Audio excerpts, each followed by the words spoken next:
छोटी सी अंधेरी गली में खुद को चादर से ढके हुए वो औरत चलती चली जा रही थी। एक घर के सामने रुकी और लोहे के जंग लगे दरवाजे पर दस्तक दी। और थोड़ी देर के बाद उस दरवाजे से एक आदमी बाहर आया। उस आदमी ने उस औरत से पूछा, क्या काम हो सकता है? तो उस औरत ने कहा, जी हाँ, काम हो जाएगा। उस आदमी ने अपनी जेब से कुछ पैसे निकाल कर उस औरत को दे दिए। उस औरत ने जल्दी से सामने खड़े इंसान से पैसे लेकर अपने दुपट्टे के अंदर मौजूद पर्स में छुपा लिए, ताकि कोई उन्हें देख न सके। और वैसे ही वापस चली गई जिस तरह आई थी। वो अपने पति के आने से पहले घर पहुंच जाना चाहती थी। अगर उससे पहले उसका पति घर पहुंच जाता तो उसकी सारी मेहनत बेकार हो जाती, जो उसने इस काम को करने के लिए की थी। और वो ऐसा हरगिज नहीं चाहती थी। घर पहुंचकर उसने बहुत ही तेज आवाज़ से अंजना को बुलाया था। अंजना ने जब उसकी आवाज़ सुनी तो कांपती हुई टांगों से फौरन उठी। उसका सर चकरा गया, वो गिरने लगी। तभी उसने दीवार का सहारा लिया। वो सुबह से भूखी प्यासी कपड़े धो रही थी, और उसको यह भी पता था कि कपड़े धोने के बाद उसने घर के सभी लोगों के लिए खाना भी बनाना है। उसको पता था कि अगर वो किसी काम से मना करती है तो उसके साथ वही जुल्म होता जो काफ़ी समय से होता चला आ रहा था। और अब उसके जिस्म में इतनी जान नहीं बची थी कि वो अब और जुल्मों को बर्दाश्त कर सकती। इसलिए उसने उस औरत के सामने सर झुका दिया और खड़ी हो गई। उस औरत ने पूछा कि क्या तुमने कपड़े धो लिए? अंजना ने कहा, बस थोड़े से रह गए हैं। उस औरत ने उसको भला बुरा कहना शुरू कर दिया कि कब से इसी काम में लगी हुई हो, घर के दूसरे काम भी करने हैं, वो कब करोगी? खाना भी तैयार करना है। अंजना ने सहमी हुई नज़रों से उस औरत की तरफ देखा। कहने लगी, मैं खाना बनाने ही वाली हूँ, सारा काम समय पर हो जाएगा, आप बिल्कुल भी फिक्र न करें। ये कहकर अंजना जल्दी से किचन में दाखिल हो गई और जल्दी जल्दी खाना बनाने की तैयारी करने लगी। उसे पता था अगर खाना बनाने में लेट हो गई तो घर के बाकी लोग भी उसको बेइज्जत करने में कमी नहीं छोड़ेंगे। काम करते हुए उसकी आंखों में बार बार आंसू आ रहे थे। वो सोचने लगी कि किसी को उसकी फिक्र नहीं, कोई भी उसका पूछने वाला नहीं कि तुमने सुबह से कुछ खाया है या नहीं। उसने एक लंबा सांस लेकर एक ठंडे पानी का गिलास पिया और खुद को काम के लिए तैयार करने लगी। 1 घंटे तक वो खाना तैयार कर चुकी थी। खाना तैयार करने के बाद उसने पूरे घर की सफाई की और तब तक उसके बाप के घर आने का समय भी हो चुका था। थोड़ी देर के बाद दरवाजे पर दस्तक हुई तो वो दरवाज़ा खोलने के लिए गई और उसका बाप घर के अंदर दाखिल हुआ। अंजना ने उन्हें नमस्ते किया। उसके बाप ने उसके नमस्ते का कोई रिप्लाई नहीं दिया और ना ही उसकी तरफ देखना गवारा किया। अपने बाप का ये रवैया उसका दिल चीर देता था। अंजना अपने माँ बाप की इकलौती बेटी थी। उसके बाप ने अंजना की माँ से अपनी पसंद से शादी की थी, लेकिन जब अंजना पैदा हुई तो उसकी माँ की मौत हो गई थी। वो इस दुनिया को छोड़कर चली गई और अंजना को उसकी दादी संभालने लगी। अपने बेटे को वो बार बार कहती कि वो अपनी बेटी को एक नज़र देख तो ले, लेकिन उसके बाप ने उसे देखना गवारा नहीं किया। प्यार करना तो बहुत दूर की बात थी। और फिर उसके बाप ने दूसरी शादी कर ली, क्योंकि सब रिश्तेदारों ने उन पर प्रेशर बनाया था कि दूसरी शादी कर लो। अभी तो उनके सामने पूरी ज़िंदगी पड़ी थी और वो अकेले ज़िंदगी कैसे गुजार सकते थे। उनकी दूसरी पत्नी बहुत ही घमंडी औरत थी। उनकी पत्नी ने भी कभी अंजना की तरफ कोई तवज्जो न दी और न ही कभी उसे प्यार से बुलाया। कुछ समय बाद उसकी सौतेली माँ ने एक बेटे को जन्म दिया और उसका बाप खुशी से झूम उठा था। वो अपनी पत्नी और बेटे का बहुत अच्छे से ख्याल रखने लगा, लेकिन अंजना के वजूद को बिल्कुल भूल गया था कि कोई उसकी बेटी भी इस घर में मौजूद है। अंजना की दादी ने अंजना की देखभाल की और उसे स्कूल में दाखिला करवाया। अंजना को माँ की कमी के साथ साथ बाप की कमी भी महसूस होती थी। जैसे जैसे वो बड़ी हो रही थी, उसे अपने बाप और अपनी सौतेली माँ के सौतेले व्यवहार की समझ आने लगी थी। अंजना की दादी को अक्सर पछतावा होता कि ना वो अपने बेटे की दूसरी शादी करवाती और ना ये सब कुछ होता। उन्होंने तो सोचा था कि बच्ची को माँ का प्यार मिल जाएगा, लेकिन यहाँ तो सब कुछ उल्टा हुआ था। जब तक अंजना की दादी जिंदा रहीं, अंजना की ज़िंदगी आसान रही थी, लेकिन अंजना की दादी के मरने के बाद उसके लिए ज़िंदगी मुश्किल हो गई थी। उसकी सौतेली माँ ने जो सबसे पहला काम किया था वो ये था कि उसे स्कूल से उठा दिया। अभी अंजना ने 10वीं पास ही कर पाई थी। अंजना ने बहुत मिन्नतें की, तब भी उसे आगे पढ़ने की अनुमति नहीं मिली। अंजना ने खामोशी के साथ इस फैसले को स्वीकार कर लिया, क्योंकि उसके पास और कोई दूसरा चारा नहीं था। उसके सौतेले एक भाई और एक बहन थी, लेकिन उनका रवैया भी अंजना के साथ अच्छा ना था। वो भी उसे किसी नौकरानी की तरह काम करवाते और नौकरानी की तरह ही ट्रीट करते थे। अंजना की सौतेली माँ ने सारे काम अंजना के हवाले कर रखे थे। कपड़े धोना, घर की सफाई करना और घर के तीनों समय का खाना बनाना। और अगर किसी वजह से उसे किसी काम में देर हो जाती तो उसकी सौतेली माँ हाथ उठाने से भी बाज नहीं आती थी और उसे इतना मारती थी कि उसके जिस्म पर नीले निशान पड़ जाते थे। लेकिन अंजना की फरियाद सुनने वाला कोई नहीं था जो उस पर हुए जुल्म को रोक सके। उसकी सौतेली माँ का एक भतीजा था और वो जब भी उधर आता तो हवस भरी नज़रों से अंजना की तरफ देखता था और आते जाते घटिया कमेंट भी करता। एक दिन मौका पाकर अंजना की सौतेली माँ का भतीजा उस पर भेड़ियों की तरह टूट पड़ा। अंजना अपने बचाव में हाथ पैर मारने लगी और चीखने चिल्लाने लगी, लेकिन उस वक्त घर में कोई नहीं था। और तभी अचानक अंजना के हाथ में गुलदान आ गया जो उसने उस दरिंदे के सर पर दे मारा। उसके सर से खून बहने लगा और इसी मौके का फ़ायदा उठाकर अंजना कमरे से भाग गई और अपने कमरे में जाकर खुद को बंद कर लिया। जब उसने अपनी सौतेली माँ से शिकायत की तो सौतेली माँ ने उल्टा ये कहा कि तुम ऐसी लड़की हो जो मर्दों पर डोरे डालती हो। ये इल्ज़ाम सुनकर अंजना के पैरों से तो ज़मीन निकल गई। शाम को जब अंजना के पापा घर आए तो अंजना की माँ ने बढ़ा चढ़ाकर अंजना की शिकायत लगा दी कि अंजना ने मेरे भतीजे पर इल्ज़ाम लगाया है कि वो इसको छेड़ता है और उस पर गंदी नज़र रखता है। और आज तो अंजना ने हद ही कर दी, मेरे भतीजे का सर ही फोड़ दिया। अंजना के बाप ने ये सुना तो उल्टा अंजना पर ही गुस्सा करने लगे। यहाँ तक कि अंजना को इतना मारा कि अंजना बेजान होकर ज़मीन पर गिर गई और बेहोश हो गई। जब उसकी आँख खुली तो उसने अपने आप को एक स्टोर रूम में पाया था। पूरा स्टोर रूम घर के पुराने सामान से भरा हुआ था और एक तरफ एक चारपाई बिछी हुई थी जिस पर वो सारा दिन काम करके कुछ घंटों के लिए आराम करती थी। यही अंजना का कमरा था। जब उसे होश आया तो वो छत की तरफ घूर रही थी और अपनी ज़िंदगी के बारे में सोच रही थी कि तमाम परेशानियों ने उसकी ज़िंदगी में ही डेरा डाल रखा था। पता नहीं उसकी ज़िंदगी के बारे में भगवान ने क्या फ़ैसला किया था। अंजना अपनी आने वाली ज़िंदगी के बारे में सोच कर और भी ज़्यादा डर रही थी, क्योंकि अंजना की सौतेली माँ ने कहा था कि जल्द से जल्द इस लड़की को इस घर से चलता करो, क्योंकि ये मेरे बच्चों को बिगाड़ रही है। मैं अब और इसे घर में रखना नहीं चाहती। अंजना जानती थी कि उसकी सौतेली माँ उसके लिए अच्छा रिश्ता नहीं ढूंढेंगी, बल्कि वो तो यही चाहेंगी कि उसके साथ कुछ ऐसा सलूक किया जाए कि वो ज़िंदगी भर दुखी रहे। वो मुझे तड़पाने के लिए, मुझे दुख देने के लिए घटिया से घटिया रिश्ता मेरे लिए तलाश करेंगी। अंजना ने अपनी सौतेली माँ के आगे हाथ जोड़े उनसे कहा कि वो किसी ऐसे इंसान से उसकी शादी ना करे जो उस पर जुल्म करे, क्योंकि अब मेरे शरीर में और जुल्म सहने की ताकत नहीं है। अंजना की बात सुनकर अंजना की सौतेली माँ ने एक जोरदार कहा लगाया था और बोली कि तुम्हारे गंदे करतूतों के चलते तुम्हें ऐसा ही रिश्ता मिलना चाहिए। मैं तुम्हारे साथ कोई नरमी नहीं करूँगी। अंजना भगवान से प्रार्थना करने लगी कि उसकी मदद के लिए कोई तो आ जाए और उन लोगों के जुल्मों सितम से उसे बचा ले। एक दिन अंजना घर का फर्श धो रही थी कि तभी दरवाजे पर दस्तक हुई। अंजना ने दरवाज़ा खोलकर देखा तो कोई फ़कीर बाबा बाहर खड़े हुए थे। उनके बाल बड़े हुए थे और दाढ़ी भी बड़ी हुई थी। गले में अलग अलग रंगों की मालाएं थीं। अंजना सोचने लगी, ये फ़कीर तो जवान है और उसके हाथ पैर भी सलामत हैं। अपना पेट भरने के लिए कोई काम कर सकता है, कोई मेहनत मजदूरी कर सकता है। इस तरह लोगों के घरों में क्यों भीख मांगता है। लेकिन फिर कुछ सोचकर वो फ़कीर को कुछ देने के लिए अंदर की तरफ बढ़ गई और अपनी सौतेली माँ से कहा कि दरवाजे पर कोई फ़कीर आया है, उसको कुछ पैसे दे दें। जब उसकी माँ ने ये सुना तो बड़बड़ाती हुई बाहर की तरफ आई। उस फ़कीर के हाथ में कुछ पैसे रख दिए। अब अंजना की माँ को अंजना की शादी की बहुत जल्दी पड़ी थी। अंजना की माँ ने एक रिश्ते वाली को बुला रखा था। वो अंजना के लिए रिश्ते के बारे में बताती। रिश्ते कराने वाली को अंजना की सौतेली माँ ने बता रखा था कि कैसे रिश्ते तलाश करने हैं। रिश्ते वाली कभी बहुत बूढ़े आदमी का रिश्ता लेकर आती तो कभी किसी तलाकशुदा का तो कभी लंगड़े लूले का रिश्ता लेकर चली आती। जब अंजना इस रिश्तों के बारे में सुनती तो डर जाती और भगवान से प्रार्थना करती कि भगवान मेरे नसीब अच्छे करना। अगले दिन अंजना फिर कामों में व्यस्त थी कि तभी दरवाजे पर दस्तक हुई। अंजना ने देखा वही फ़कीर दरवाजे पर खड़ा हुआ था। अंजना हैरान हो गई कि ये आज फिर से आ गया। लेकिन आज उस फ़कीर ने अंजना को पानी पिलाने के लिए कहा तो अंजना हिचकिचाती हुई उसे पानी पिलाने के लिए किचन में गई और पानी का गिलास ले आई और इंतज़ार करने लगी कि फ़कीर उस पानी का गिलास वापस कर दे।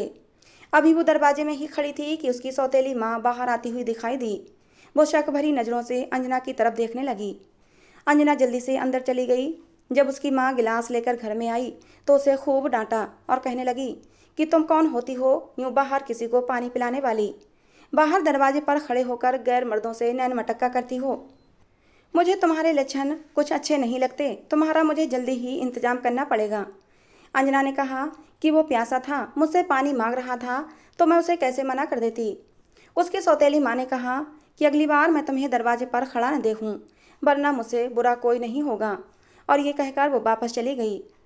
इसी तरह काफ़ी दिन गुजर गए और अंजना के कामों की रूटीन वैसी ही रही। एक दिन उसकी सौतेली माँ ने उसे कहा कि तुम तैयारी कर लो, कुछ दिनों में तुम्हारी शादी है। अपनी सौतेली माँ की ये बात सुनकर अंजना डर गई। उसके दिमाग में पहला ख्याल यही आया था कि जरूर उसके लिए बहुत ही घटिया रिश्ता उसकी माँ ने तलाश किया होगा, किसी बूढ़े आदमी का या फिर किसी लंगड़े लूले आदमी का।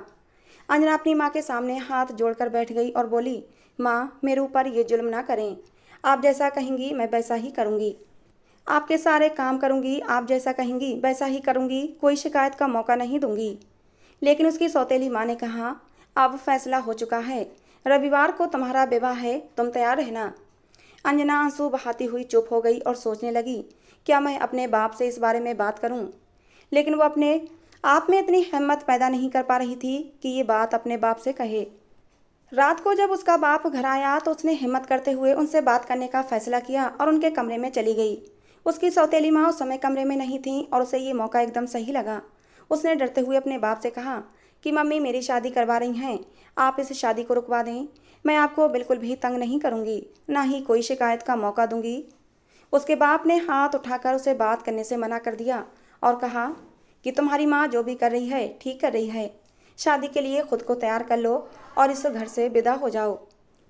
जब अंजना ने अपने बाप की बात सुनी तो खामोशी से कमरे से बाहर आ गई और अपने आप को भगवान के हवाले कर दिया कि जो कुछ होगा भगवान मेरे हित में करेंगे। रविवार का दिन आ गया। अंजना की सौतेली माँ ने अंजना को कुछ कपड़े दिए और कहा, इन्हें पहनकर तैयार हो जाओ। अंजना को कुछ समझ नहीं आ रहा था कि वो कपड़े पहने या ना पहने, लेकिन जब उसकी सौतेली माँ ने अंजना को बालों से कसकर पकड़कर उठाया तो वो दर्द से बिलबिला उठी थी। उसकी माँ ने उसे धमकी दी कि चुपचाप कपड़े पहनकर तैयार हो जाओ, वरना मुझसे बुरा कोई नहीं होगा। अंजना चुपचाप आंसू बहाती हुई कपड़े पहनकर तैयार हो गई। थोड़ी देर में पंडित जी भी आ गए और फिर अंजना की शादी हो गई।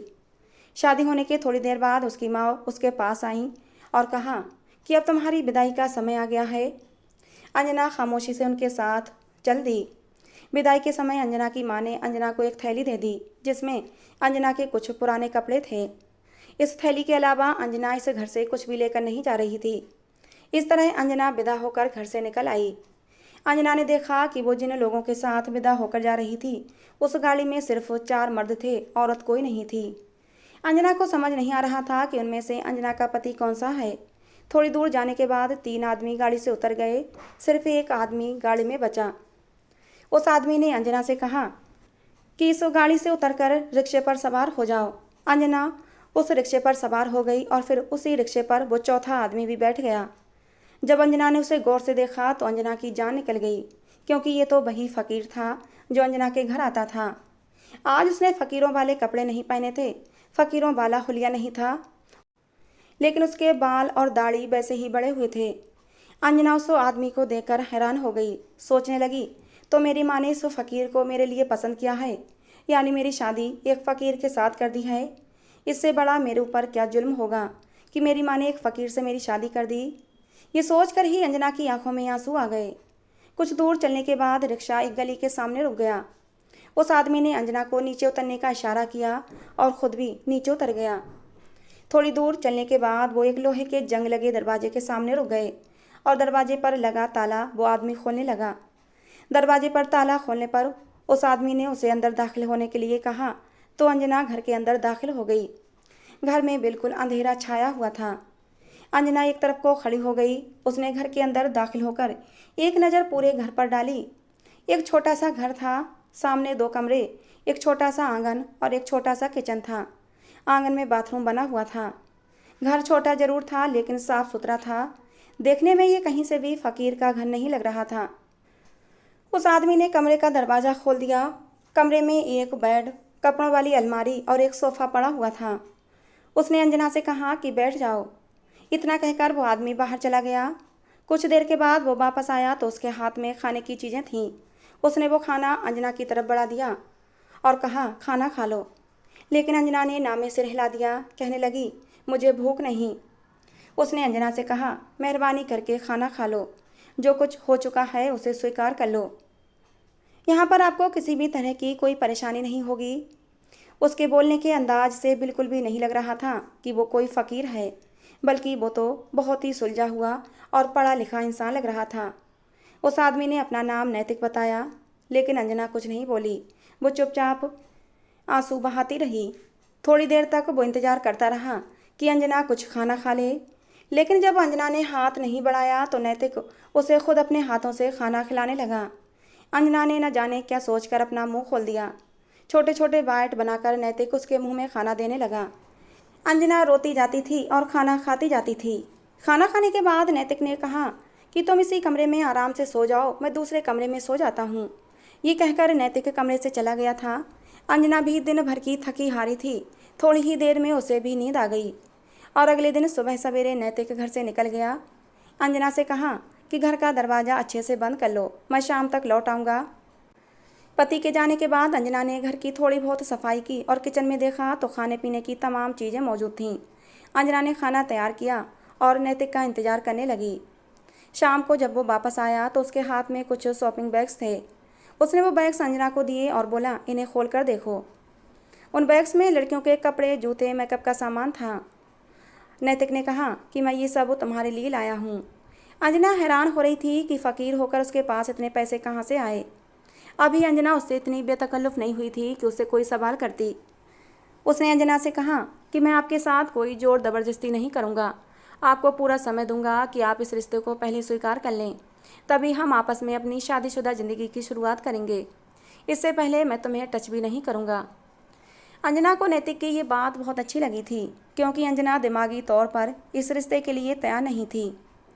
धीरे धीरे काफ़ी दिन गुजर गए। अंजना को अपनी सगी माँ की बहुत याद आती थी और अपनी दादी को भी वो बहुत याद करती थी। वो सोचती, अगर मेरी दादी या फिर मेरी माँ जिंदा होती तो मेरे साथ ये सब कुछ नहीं होता। मेरे बाप ने तो मुझे विदा करते हुए मेरे सिर पर प्यार से हाथ भी नहीं रखा, आशीर्वाद देना तो दूर की बात थी। अंजना को अपने बाप का ये रवैया बर्दाश्त नहीं हो रहा था। कभी कभी अंजना जब बहुत ज़्यादा दुखी होती तो दहाड़े मार मार कर रोती। एक दिन अंजना की सौतेली माँ अंजना की सुनगुन लेने के लिए अंजना के घर के सामने से गुजरी और जब उसने अंजना के रोने की आवाज़ सुनी तो बहुत खुश हो गई थी। लेकिन एक दिन उनके मोहल्ले की कुछ औरतें उनके घर गईं और उससे कहने लगीं कि तुमने अपनी सौतेली बेटी की शादी करवाकर बहुत अच्छा किया है। भला कोई अपनी सौतेली बेटी के साथ इतना सब कुछ कैसे कर सकता है। तुमने सौतेली माँ होकर दिखा दिया कि तुम सगी माँ से कहीं बढ़कर हो। तुमने अपनी सौतेली बेटी की ज़िंदगी स्वर्ग बना दी। अंजना की सौतेली माँ उन औरतों की बातें सुनकर हैरान रह गई। वो अपने मन में सोचने लगी कि मैंने तो उसकी शादी एक फ़कीर से करवाई थी, फिर भला वो अपने घर में खुश कैसे रह सकती है। और फिर मैंने उसके रोने की आवाज़ भी खुद अपने कानों से सुनी है, फिर ये औरतें ये सब क्यों कह रही हैं। अंजना की सौतेली माँ को शक हुआ और वो सच जानने के लिए अंजना के घर पहुँच गई। लेकिन सामने का मंजर देखकर अंजना की सौतेली माँ हक्का बक्का रह गई, क्योंकि अंजना का पति नैतिक साफ सुथरे कपड़े पहने हुए सामने ही बैठा हुआ था। उसकी बड़ी हुई शेव और बड़े हुए बाल भी अब अपनी सही शेप में आ चुके थे। नैतिक एक पढ़ा लिखा और बहुत ही हैंडसम लड़का था। दोनों साथ बैठे खाना खा रहे थे। ये मंजर देखकर अंजना की सौतेली माँ को गुस्सा आने लगा कि मैंने इसे खुश देखने के लिए इस फ़कीर से इसकी शादी नहीं की थी। मैं तो हमेशा उसे दुखी देखना चाहती थी। बाहर का दरवाज़ा पुराना ज़रूर था, लेकिन अंदर का मकान काफ़ी साफ़ सुथरा और ज़रूरतों की सामान से भरा पड़ा था। जब नैतिक ने अंजना की सौतेली माँ को देखा तो वो उसे घर के अंदर ले आया और उन्हें बैठने के लिए कहा। लेकिन अंजना की सौतेली माँ गुस्से में थी। उसने कहा कि तुमने मुझे धोखा दिया है। तुमने फ़कीर बनकर मुझसे अंजना का हाथ मांगा और मैंने तुम्हें फ़कीर समझकर ही अंजना का हाथ तुम्हें दिया था। जब तुम गरीब और फ़कीर नहीं थे तो फिर तुमने अपना हुलिया फ़कीरों वाला क्यों बनाया हुआ था। नैतिक ने कहा कि ये सही बात है कि एक मैं फ़कीर के हुलिये में था और उसी हुलिये में आपसे अंजना का हाथ मांगा था, लेकिन अभी मैं अपनी असली हालत में आ गया हूँ और आपको आपके हिस्से के पैसे मिल गए हैं, तो अब आप ये सवाल क्यों कर रही हैं। अब तुम्हारा कोई अधिकार नहीं मुझसे ये पूछने का कि मैं फ़कीर हूँ या कौन हूँ, क्योंकि तुम अपने हिस्से के पैसे ले चुकी हो।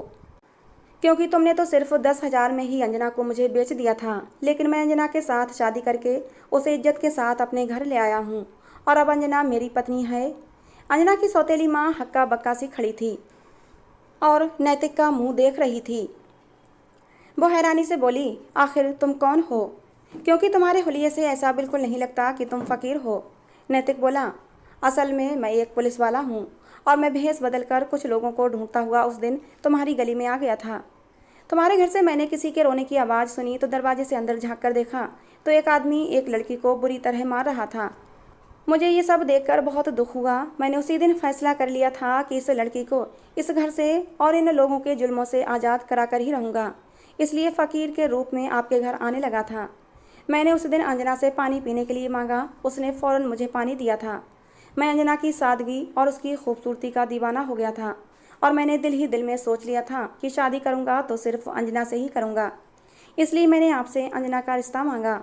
लेकिन आपने कहा कि अगर अंजना से शादी करनी है तो तुम्हें 10,000 देने होंगे, तभी तुम अंजना की शादी मुझसे करोगी। मैंने 10,000 की रकम आपको दे दी है। उस दिन जब आप छुपते छुपाते मेरे घर पर पैसे लेने आई थीं, मैंने उसी दिन वो पैसे तुम्हारे हवाले कर दिए थे और तुमने वादा किया था कि अगले दिन अंजना की शादी मेरे साथ कर दोगी। अब आप अपनी रकम ले चुकी हैं, अंजना को मेरे हवाले कर चुकी हैं। अब आप यहाँ से जा सकती हैं। आपकी जानकारी के लिए एक बात और बता दूं कि ये मकान मेरा नहीं है। ये मकान मैंने किराए पर लिया हुआ है। मेरा तो अपना एक बंगला है और मैं और अंजना अब उधर ही रहेंगे। जब अंजना की सौतेली माँ ने ये बात सुनी तो अपना सर पकड़ लिया कि उससे ये क्या फैसला हो गया।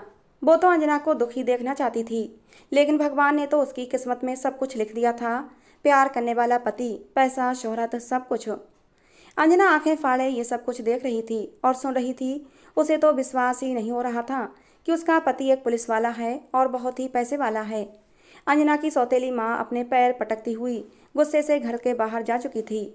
वहीं अंजना हैरत से खड़ी खड़ी ये सब कुछ देख रही थी। उसका सर चकरा गया और वो बेहोश हो गई। इससे पहले वो नीचे गिरती कि नैतिक भागता हुआ उसके पास पहुंचा और उसे अपनी बाहों में समेट लिया। उसे बेड पर लिटाया और उसके ऊपर पानी के छींटे मारने लगा। थोड़ी देर बाद अंजना को होश आ गया। नैतिक ने उसकी तरफ देखा तो वो एक तरफ मुंह करके रो रही थी। नैतिक ने उसे कहा कि तुम क्यों रो रही हो? तो उसने कहा कि आपने इतना बड़ा झूठ क्यों बोला? नैतिक ने मुस्कुराकर कहा कि अगर मैं सच बोल देता और पढ़ा लिखा बनकर तुम्हारा रिश्ता मांगने तुम्हारी सौतेली माँ के पास जाता तो वो कभी भी तुम्हारी शादी मेरे साथ नहीं करवाती। अंजना ने कहा कि आपने मेरी वजह से अपना भेष बदला था। तो उसने कहा कि जब तुम्हें मार खाते देखा था तो मेरे दिल को कुछ हुआ था और मेरे दिल ने चाहा कि अभी जाकर तुम्हें उन लोगों से बचा लूँ, लेकिन मैं तुम्हें पूरे हक से बचाना चाहता था। इसलिए मैंने फ़कीर का हुलिया बनाया ताकि मुझ पर किसी को शक न हो। पहले दिन मैंने जब तुम्हें देखा था तो तुम्हारी मासूमियत पर फिदा हो गया था। तुम्हारे चेहरे पर दुख भरी दास्तान लिखी हुई थी।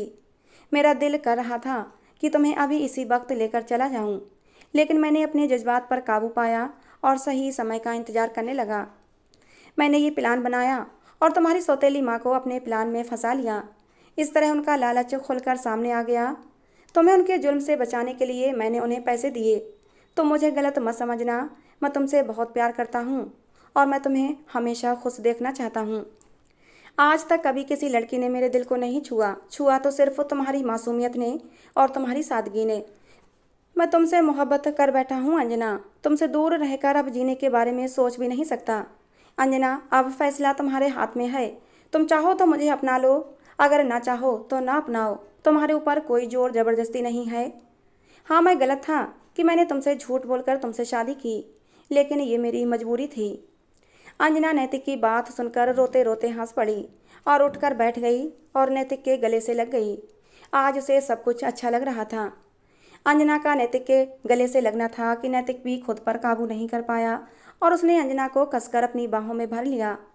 आज दो प्यार करने वालों का मिलन हुआ था, जहाँ न कोई बंदिश थी न कोई जुल्म करने वाला था, क्योंकि अंजना को एक रक्षक के रूप में उसका जीवन साथी मिल गया था, जो जीवन भर उसकी रक्षा करने वाला था।